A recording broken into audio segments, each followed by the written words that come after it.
বাধ্য হয় ফাঁসি দেওয়াতে। আপনাদের জানিয়ে রাখি, ট্রাক্টরের ধাক্কায় এক স্কুল পড়ুয়ার মৃত্যু হয়, আর এরপরেই দেহ আজকে পথ অবরোধ করে স্থানীয়রা। পুলিশ অবরোধ তুলতে গেলে উত্তেজনার পরিস্থিতি সৃষ্টি হয়, যেখানে পুলিশের লাঠি, কাঁদানে গ্যাস, পাল্টা ইট এবং একেবারে রণক্ষেত্র পরিস্থিতির সৃষ্টি হয় ফাঁসি দেওয়াতে।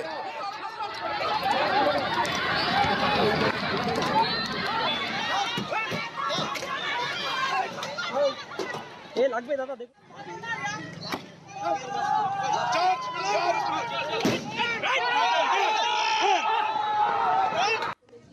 और लगातार ये घटना बढ़ती ही जा रही है। और आज की घटना में बता दूं कि मेरे बच्चे स्कूल जाने के लिए निकले हुए थे, एक बच्चे की दोनों भाई पत्थर से बजरी से लदा हुआ गाड़ी जो है ट्रैक्टर, वो 2 बच्चा था, दोनों भाई दादा।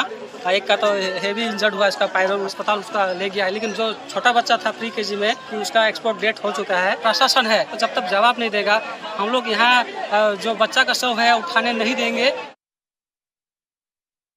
দুঃখজনক ঘটনা, পাবলিক তো রাখবেই, পাবলিকের সাথে আছে এবং পরিবারের সাথে আছি আমরা।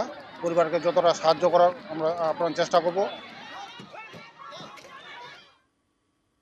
আর এবার আমরা নজর রাখবো তেহট্টের দিকে। তেহট্টের নাবালিকাকে গণধর্ষণের অভিযোগ সামনে উঠে আসছে এবং তারপরেই বিক্ষোভ দেখান বিজেপিরা, যারা অভিযুক্তদের গ্রেফতারের দাবিতে বিক্ষোভ বিজেপির এবং টায়ার জ্বালিয়ে রাস্তা অবরোধ করে বিজেপি।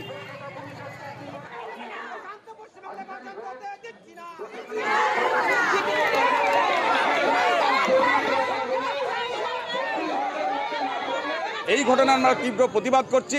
একজন পুলিশ কর্মচারী, তারই নেতৃত্বে সেই বাড়ির ওপর হামলা হয়েছে, তার মেয়েটা শ্লীলতাহানি করা হয়েছে। আমরা চাচ্ছি যে অবিলম্বে এই পুলিশ কর্মচারীকে গ্রেপ্তার করতে হবে।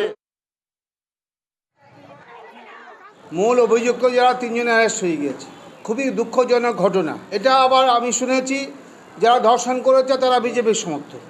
পুলিশের কাজ করেছে, অভিযুক্তদের অ্যারেস্ট করেছে, আদালতে যা ঘটার ঘটবে।